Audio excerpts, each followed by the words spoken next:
That's his high school graduation photograph. I'm Bennett Lincoff, Gary's brother. I didn't deliver a eulogy at Gary's funeral. At the time, I couldn't complete a sentence about him without bursting into tears. Today, though, I feel that both set and setting favor a better outcome. Gary was 9 years old when I was born, and for the most part, we missed each other as kids. Having said that, imagine it's 1953, and I'm in a high chair. Gary and his 11-year-old friends gather at our house after school to feed the baby. Invariably, they feed me until I throw up. If I had only seen that video we all just saw earlier, I would have known to say, Gary, what kind of guinea pig do you think I am?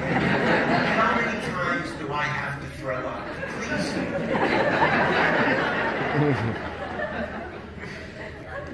As adults, we lived around the corner from each other on the Upper West Side for nearly 40 years, and we got together a lot. During the 14 years before I moved to Asheville, North Carolina in 2016, Gary and I made a point of having lunch together every Friday that we possibly could. We ate a lot of sushi, pastrami, Szechuan Chinese, and Peking duck. And I can assure you that it was a lot more fun for me eating with Gary nearby once I learned to feed myself. Gary thought my move south proved I was certifiable.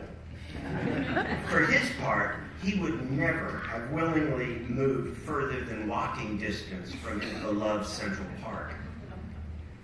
In all our years of brotherhood, Gary and I never had a fight. That was due entirely to his personality. He was the least confrontational person I've ever met. He believed that we are all fundamentally connected and therefore responsible to and for each other. Gary was empathetic, non-judgmental, and forgiving. He was also relentlessly optimistic. That optimism, though, was put to the test by realization of the possibility that in me, the mushroom foraging gene was irretrievably recessive. I just wasn't into mushroom hunting. And it seemed inexplicable. Not only was Gary Lincoff my brother, but I owned a log cabin on a couple of acres in the Poconos, and I went there almost every weekend for years and years. We gathered firewood, picked wild berries, cultivated a garden, and watched the parade of wildlife. And when Gary and Irene came to visit, the menu always included foraged foods. But when left to my own devices, mushroom hunting just wasn't on the agenda. In an effort to spark my interest, Gary gave me a Morel starter kit that he got through Paul Stamets. As I recall, this involved mixing sand and crumbled wallboard and peat moss and wood ash with the content that we got from Paul. And I spread that out on a burn pile that we had a couple hundred yards from the cabin. And then I dragged out every last inch of garden hose that we had, and I stood there doing what to our neighbors must have looked like a crazy person watering the woods. No morels came up. Gary contacted Paul.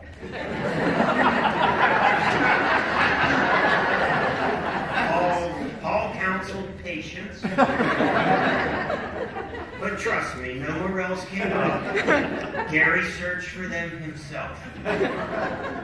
About 4 years later, clear on the other side of our land, on a hillside above a stream, at the edge of the shade of 2 mature ash trees, we stumbled across a large patch of morels.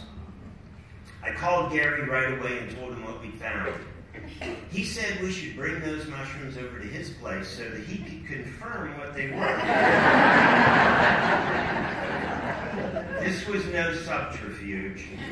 I had promised Gary that I would never eat a mushroom I picked myself until he personally approved it. I mean, it just wouldn't do if Mr. Mushroom's little brother poisoned himself. Whether that was through hubris or inadvertence. In any event, Gary was positively giddy at find, and it was the cause of a great deal of celebration. And that morel patch was very productive for us for a couple of years. Then a winter storm took out the 2 ash trees, and within a year there were no more morels. Just by the way, Gary credited Paul Stamets for those morels, and so did Paul. I was skeptical about it, but Gary said it was likely so, and who am I to judge? Gary never took himself too seriously. He'd clown around at the drop of a hat, preferably a large red hat with white spots. Then he'd take center stage and hold people spellbound with his manner and his knowledge. Gary delighted at the designation amateur mycologist. He even wrote a poem, "I am the very model of an amateur mycologist." But if you consider his many books and peer-reviewed articles, his poems and stories and plays, the classes he taught, the walks he led, and the countless number of people from all over the world that he brought into the fold, calling Gary Lincoff an amateur mycologist is akin to calling St. Peter an amateur theologian.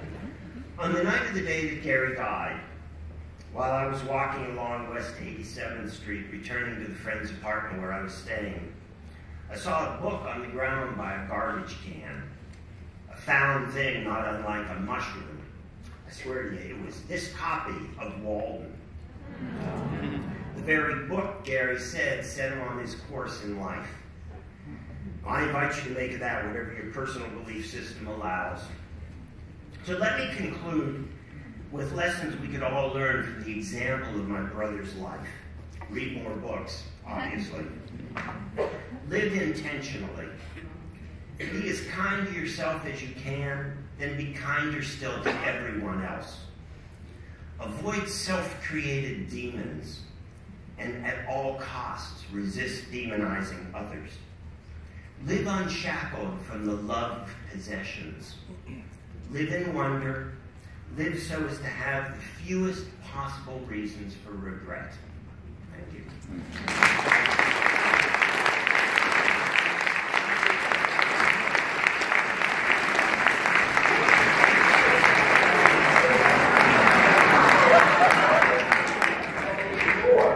When some friends called me and told me that they were very ill. They had eaten some mushrooms.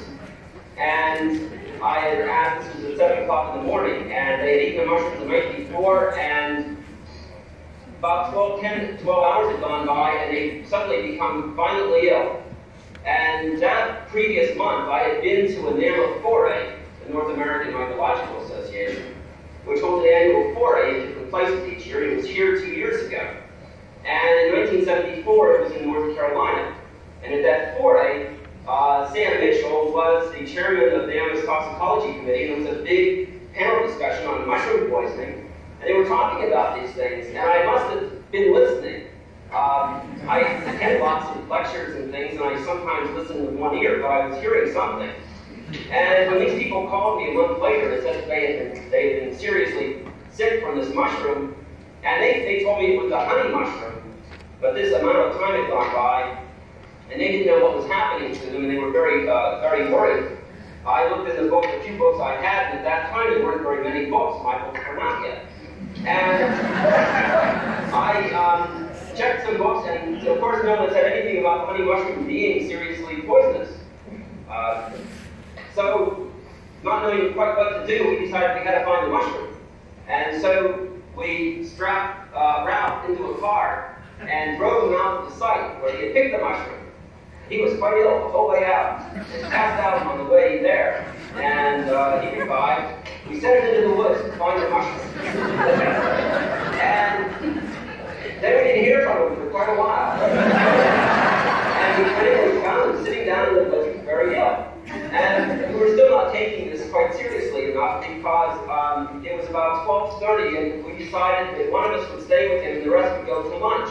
So Ralph came back and more or less collapsed, and we were sitting there eating pickles and having sandwiches around him. We had no idea that he had eaten a life-threatening species.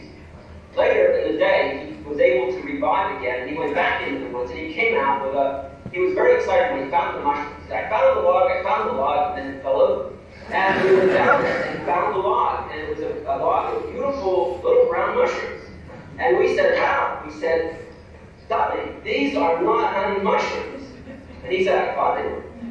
So we looked up in the books at the time we had Hoffman's books on the gilt mushrooms of Michigan.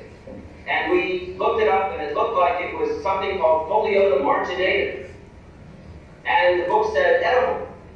And then we checked in McIlvaine, which was the Bible of mushroom poisoning, of edible mushrooms, and he had all the information about poisoning. And he said, one of the best edible mushrooms. So we knew that something was screwy. But nevertheless, Ralph was ill. So we went back into the city, and we had a mycologist at the New York Botanical Garden check it, and sure enough, it was again that Foliota marginatum. Of course, in the intervening time, the name had changed, and so it became Gallerina marginatum. Then there was some question about whether it was Gallerina marginatum or Gallerina autumnalis. So we were standing there arguing whether it should be a Foliota or a Gallerina, whether it should be Gallerina autumnalis or Gallerina marginatum. And poor Ralph was sitting there with a bucket, looking great. And we decided that this was a serious event. In the meantime, we called Sam Mitchell. And I didn't really know Sam, I just met him. And I told him what had happened. And we didn't know what to do. And Sam sort of had an idea of what was going on. And he told us about checking these levels, SGOT and SGPT levels, which sounded nice because we liked letters. It was somehow significant. But, you know, if you're an amateur mycologist and you haven't gone to medical school, you can't really understand what this is about. So the doctor said, oh, sure, of course, I do this routine. So he did this, and of course these levels were highly elevated. And he continued to check them, and they were continually going up. And these levels are supposed to be very low. And this is very technical jargon, which I'm going to skip. But we'll have a question and answer section later. Anyway, they got worse.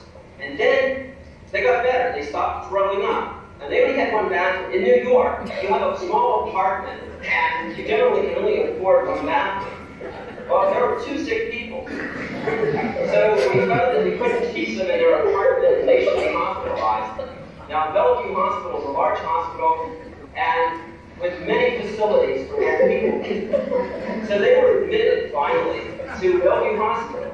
And it was Friday afternoon, and I went up the next day to see them, and I said, well, what did the doctor say? Well, it was Saturday.